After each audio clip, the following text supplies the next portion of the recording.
Sometimes it seems like the world is run by chimpanzees, even though some of them might come with college degrees. It's getting hard to separate the facts from... Welcome to Uncommon Sense. My name is Charlotte Laws, and today we're going to be discussing penis theft, prisons, the 2008 presidential election, passion phones, and various other topics. But first, I'd like to introduce my panelists. We have here Ralph Cissne, who is a very intelligent writer and creative strategist. And we also have Garret Swayne, who is a talented singer-songwriter. So welcome to the show. And we'll get right into the topics. The first topic is something that I don't believe either of you have too much experience with. That is penis theft and penis shrinkage. And apparently in the Congo recently, there are 13 people that are considered to be sorcerers by the people. There are like 8 million inhabitants of this area of the Congo, and they believe that these 13 sorcerers are shrinking penises and stealing their penises by just touching them. And so this superstition has been going on, and the authorities there have taken the sorcerers, the so-called sorcerers, into custody for their own protection. And this is something that's not only happened there, but it actually happened in other parts of Africa. People have been killed, set on fire by just vigilante, townspeople that are very... Sorcerers? Sorcerers have in the past, like 8 years ago in another West Africa this happened, and even about 4 or 5 years ago in this particular Congo area, this fear came up. So it's an unusual topic. What can I say? Yeah, I think it takes a village to raise a child.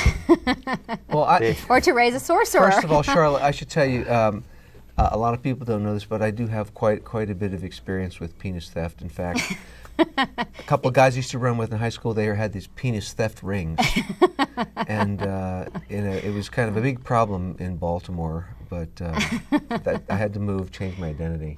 In Oklahoma, where I grew up, as far as I went was hubcaps. I just stopped there. Nothing personal. Well, it starts with hubcaps, and then it moves just right up to penises. You wonder if, like in a country's history as it continues to develop, if certain superstitions do come to the fore like this, because we had the Inquisition with the witches, and we had the Boston and various other things that have happened throughout history with witches. And I wonder if it's just a natural occurrence in history that some kind of superstitions will surface along the lines of witchery. I think some women are raised in such a way that when they walk along, if they see a penis unattended, they're going to take it. Do you have any superstitions? Well, I grew up playing baseball, so I don't cross bats or clubs on the golf course. I mean, there are just certain things that you just don't do. But it's just kind of like a habitual thing. It's really, I'm not like, I wouldn't say I'm super. I don't believe in. Well, they say that the biggest superstition in America is Friday the 13th, and 8% of Americans have that fear of Friday the 13th. And some people will not go to work, will not get married on that day, will not even go out to dinner. And the British Medical Journal did a study of Friday the 13th and came to realize that more people are in the hospital and have automobile accidents on Friday the 13th than the other date they studied, which was Friday the 6th. So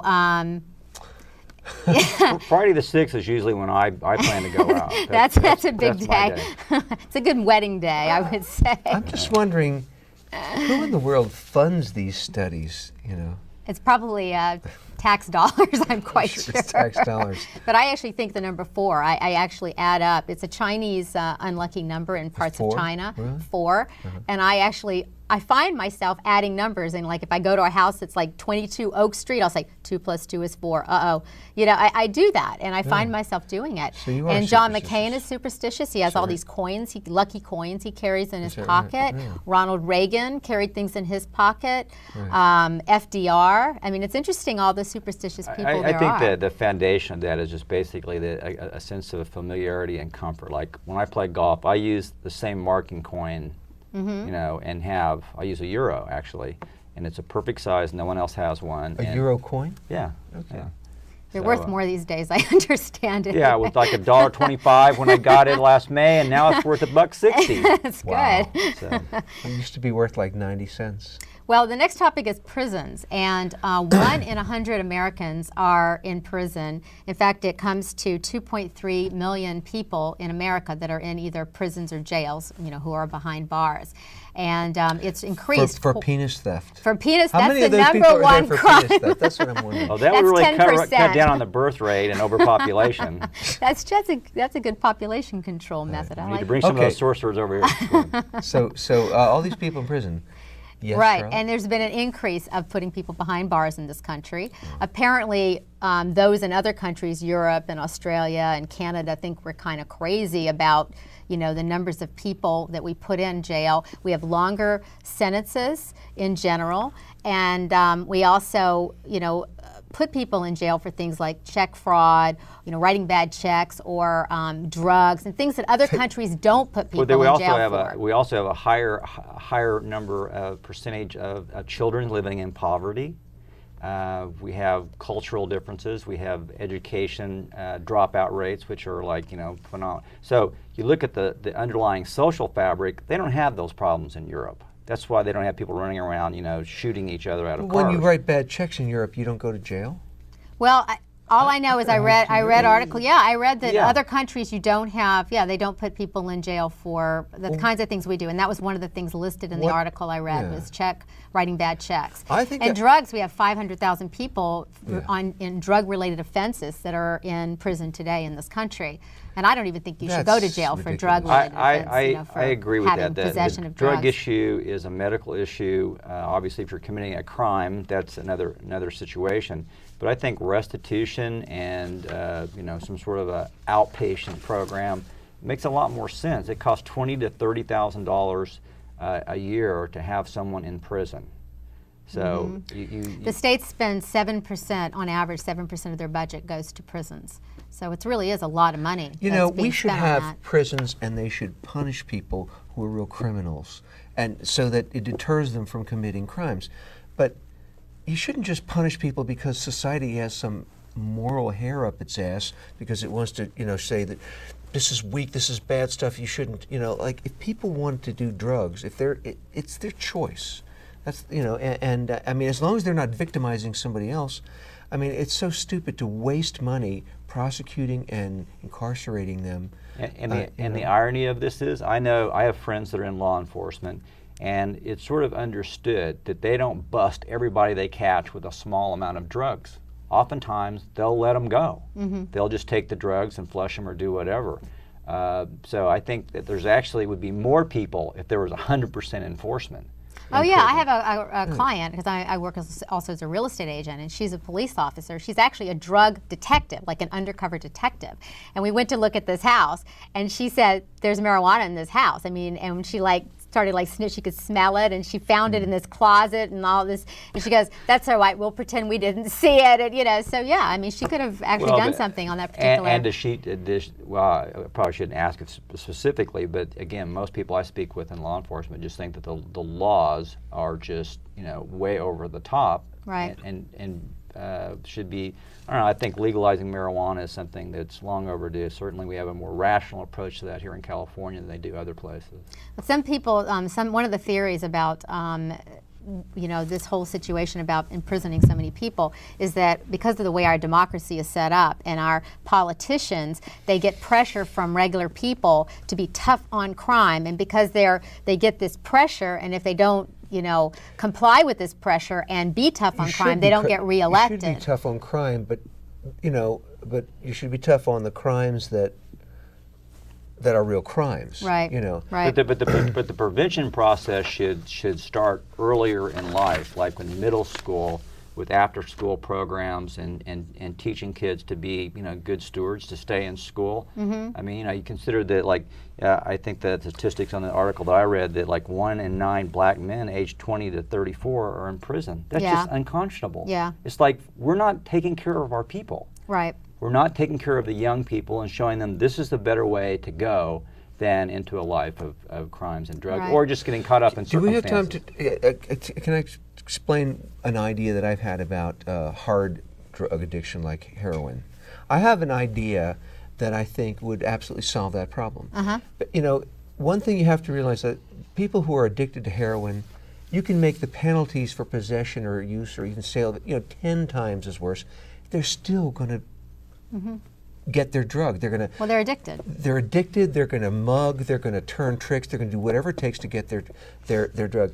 What we ought to do as a nation is to combat this problem economically. We completely subvert the customer base of the people who bring illegal drugs into the company and into the country, and we do that by, if you're a drug addict, if you're a heroin addict, and you can show that you're physiologically addicted, you know. I have a lot of holes in my But you arm. could basically you get a non-counterfeitable ID that would allow you to go into Long's Drugs or any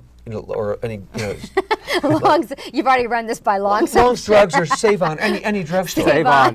Whatever. Save-On Heroin Clinic. Whatever, a drugstore.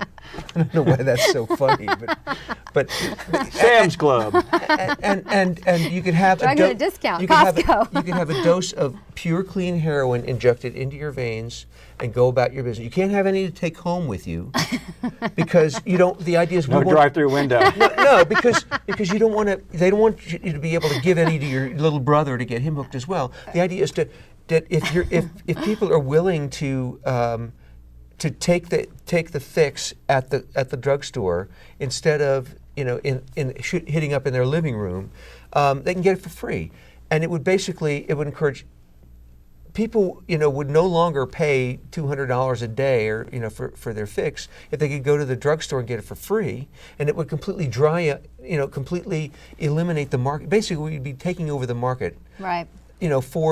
From the people who supply drugs, and that would completely eliminate the heroin problem. And it would increase retail traffic at drugstores That's across true. the United States. And then when you're like shot up, you probably buy more stuff. So it would probably. No, I mean, but it would be a very benign way to deal with the problem, accepting that people are addicted, and then while you have them coming to the clinics, you could really encourage them to try and quit, and some will quit.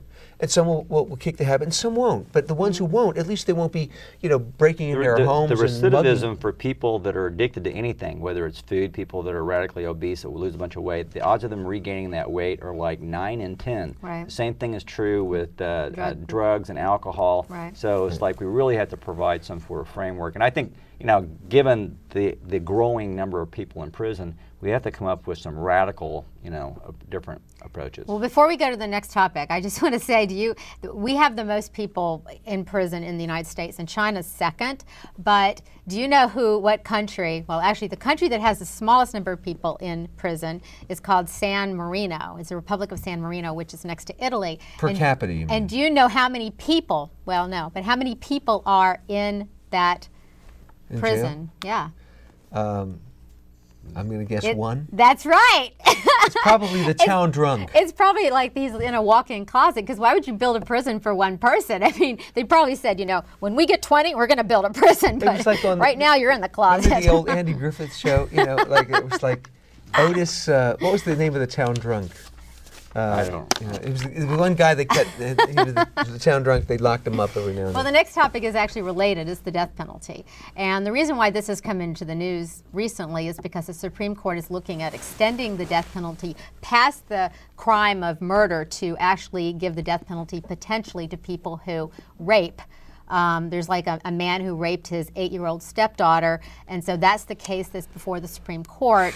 And Louisiana, for example, has a law that if you rape a child under 12, then you get the death penalty. So that's why the topic is up in the news. And are you for or against the death penalty, or what are your feelings on this?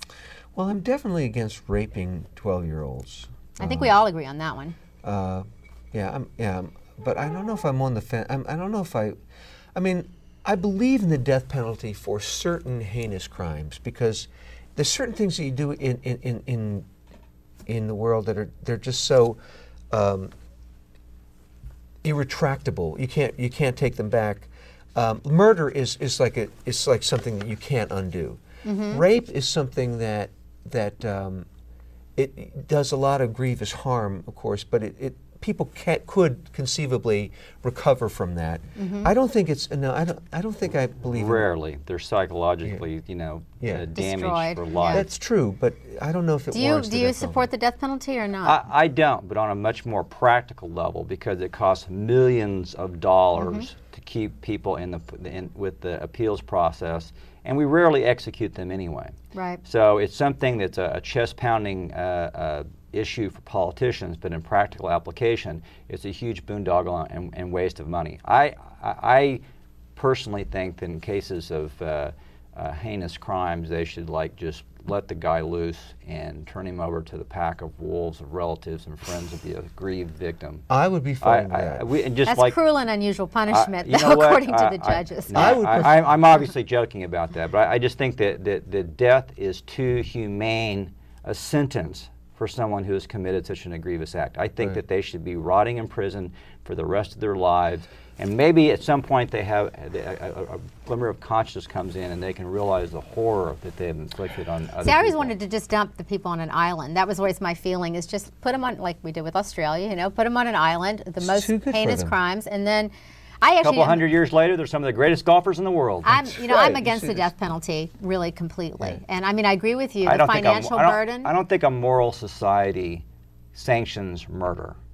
I just don't think that that's the way it works. And I feel like on most subjects, I'm a very conservative person. I just think that people start talking about an eye for an eye and tooth for tooth. I think that that's back to your Here's why There's also a disproportionate number of poor people and minorities also who end up with the death penalty or end up with, because the legal system is set up where it's basically the best lawyer wins. Because they live in situations where there's abuse and there's poverty and there's want and there's need. But I don't think it's just that. I think it's also because of the court system, and I think it's whether you have a good attorney that's representing you. And if you're poor, you're not going to get as good of an There's attorney. not equal protection under the law. Whoever has the best defense. I mean, look at OJ and other famous celebrities who get off with blood on their hands. You go, okay, well, the system is not fair. Well, what you're talking about is the unfair implementation of laws. But I disagree with the both of you. I mean, in my orientation, I don't believe in the death penalty as vengeance, because vengeance accomplishes nothing. It doesn't bring back anybody. But I think as a society, it does serve an important deterrent function. I don't agree. It doesn't deter. Well, no, and there is no deterrent for no. There's no evidence that supports that. Absolutely not. I read an editorial. Can I stop you? Because you see, everybody always says that all the studies show there's no deterrent effect. The reason that there's no deterrent effect, because when somebody commits this horrible, heinous crime and they're given the death penalty, it takes 30 years before we finally get around to executing them. What I'm saying is, if that whole appeals process could be exhausted in nine months, say. I thought you were going to say 9 days. No, in 9 months or so. You go through all the appeals, and they say, "I'm sorry."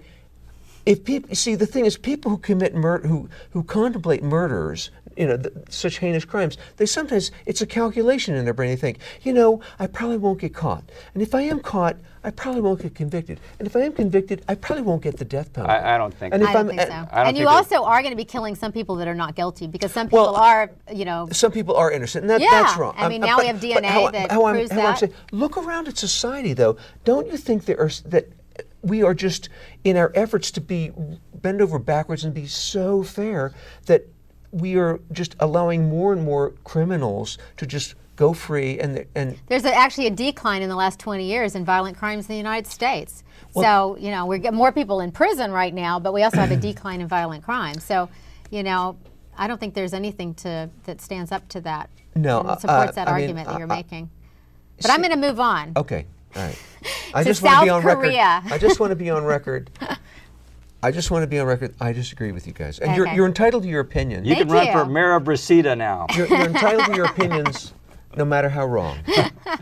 Go on. They're in South Korea. They have developed something basically called passion phones.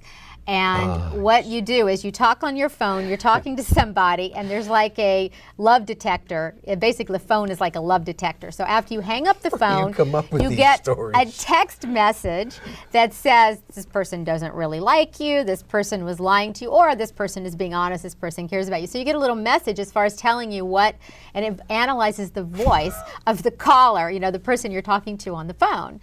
But don't they need to have some baseline to determine? It's like in a lie detector, they ask you a series of I questions. think it's ridiculous too. I agree with you. I think lie detectors aren't 100% foolproof, and they have like a baseline of it's like a gimmick, and I'm sure it appeals to teenagers. That's probably who is like, oh, this is really cool. It's like and those it's a new things little at gadget. carnivals where you Yeah. your love meter. Right, exactly.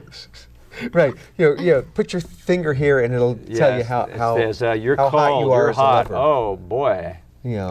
What do you think of the video phones? And they've actually been around for since 1965, and they've never really caught on. Video phones where you're talking to somebody and you can see the person you're talking to. Well, video conferencing is for business. Yes. I think is really quite good, but it's never caught on. I just got my mom level. a webcam. How old is your mom? Probably shouldn't say on I TV. probably shouldn't have said that. Yeah. that has a whole other implication, doesn't it?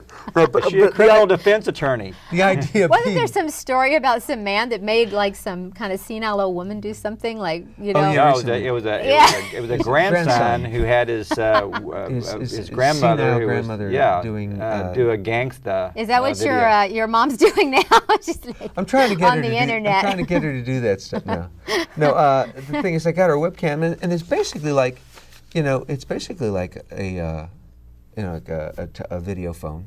Yeah. Like, hi, Mom. I can point it at, when she's having a problem with her computer, I can point it at the screen and Push say, the space bar, Mom. See, Mom, that's, That's called like a virtual relationship. Well, South Korea has also introduced something else, which is women-only subway cars.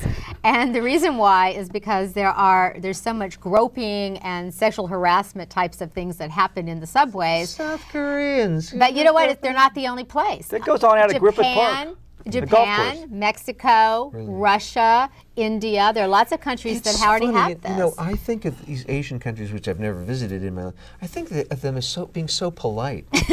This is an eye-opener. Except when you're in close quarters. Right. Okay. Well, I think good for them that they've got that much subway. Well, and they did a study in Japan, and 2/3 of the women between the ages of 20 and 30 said they've been groped or something like that has happened to them on a subway. So it's a problem in certain countries. When I was a young pup in the advertising agency business, there was some occasional groping at the cocktail parties after hours. But the only men that are allowed on these women-only subway cars are men with disabilities. So, like, if you had penis shrinkage, you probably qualify for being on the subway car. Back to that topic again. I like how you tie it all together. I know, it's really She's important. She's a weaver. And now we'll go to Mexico City, where they actually are passing legislation that if you get cold feet and you back out of your wedding, that you are then liable for the costs to pay your fiancé for those costs that he or she has put into the wedding. And I mean, to me, I would think you could do that even in this country. I think it would be a good bargain, because that or as opposed to a lifetime of suffering having made the wrong choice. So, have either of you ever been engaged? I know you've never been married, right? No, You've been married. I was married for 7 years. You were married. And I've been engaged subsequent to that. And did you back out, or she backed out? Well, I didn't back out at on the doors of matrimony. Before any money had been spent, you backed out. Yes. Yeah. Oh, yeah. And that was, one of the primary reasons. I could see that this was going to just keep costing me. So. Have you ever been engaged? I've been married. Oh, that's right. You have been married. Yeah. Goodness, I think of you guys as like single hot guys, and you've both been married. I completely forgot. Recovering husbands. It's wonderful I'm married. I love being married. That's so nice. It is. It is. It Our works. wedding wasn't even that expensive. I was at your wedding. I know. So and was you were I. too. It was opulent. It was, you know what? It was really inexpensive. It just seemed opulent. Yeah. That's the trick. Well, I thought the music at your wedding music was perfect. Unbelievable. It was- he did the music where did at the you get that reception. guy? It would cost Where us a did you hire fortune. that guy? A fortune. I It was know. like a top Right, performer. right. Well, the election is a big topic right now, which is pretty exciting. And the election for president. And Oh. lately in the news, the big thing has been Reverend Jeremiah Wright and Obama. And I mean, I actually do think that Obama is pretty much in a bad position right now, because I think he has been described as an elitist and not somebody who can appeal to independence anymore and is like anti-American. I think this tag is sticking with him, not only because of Wright, but because of comments that Michelle Obama made, and because of other things that Barack Obama made about the guns and the religion, and just all of these things are coming together for a neat little bow that is going to kill him. Yeah, but the general election. Yeah, but who made the fabric for the bow? I think that Barack Obama has been a little bit, I hate to use the word victim, of a lot of circumstances that were beyond his control. He had a press conference today where he Came out very forcefully against what Jeremiah But he Wright. had to. All the pundits yesterday said he better come out forcefully or Right. he's going to lose. But it seems so 'cause- predictable. it's so 'cause political. Reverend is. I think Barack is Obama basically is calling him out. sincere. I don't necessarily agree with all his positions, but I think that he's a sincere person who No, wants I mean, to make I a agree difference. with you. I like him, but Yeah. I'm saying that I think that he could not win. I don't believe that Middle America is going to vote for this guy, because I think he See- has been defined, and I don't think he's going to be able to Well, change that definition. here's the thing. Do you remember the speech that he made in Philadelphia right after this whole Wright controversy came out? I thought it was incredibly courageous and gutsy. I mean, he could have chosen a much narrower scope to make the speech about, and had been more just sort of just kicked them under the bus, kicked Wright under the bus, and said, "That's not how I feel. I was Yeah, led but- astray. I was bamboozled by He was but being, he didn't. He was being gracious.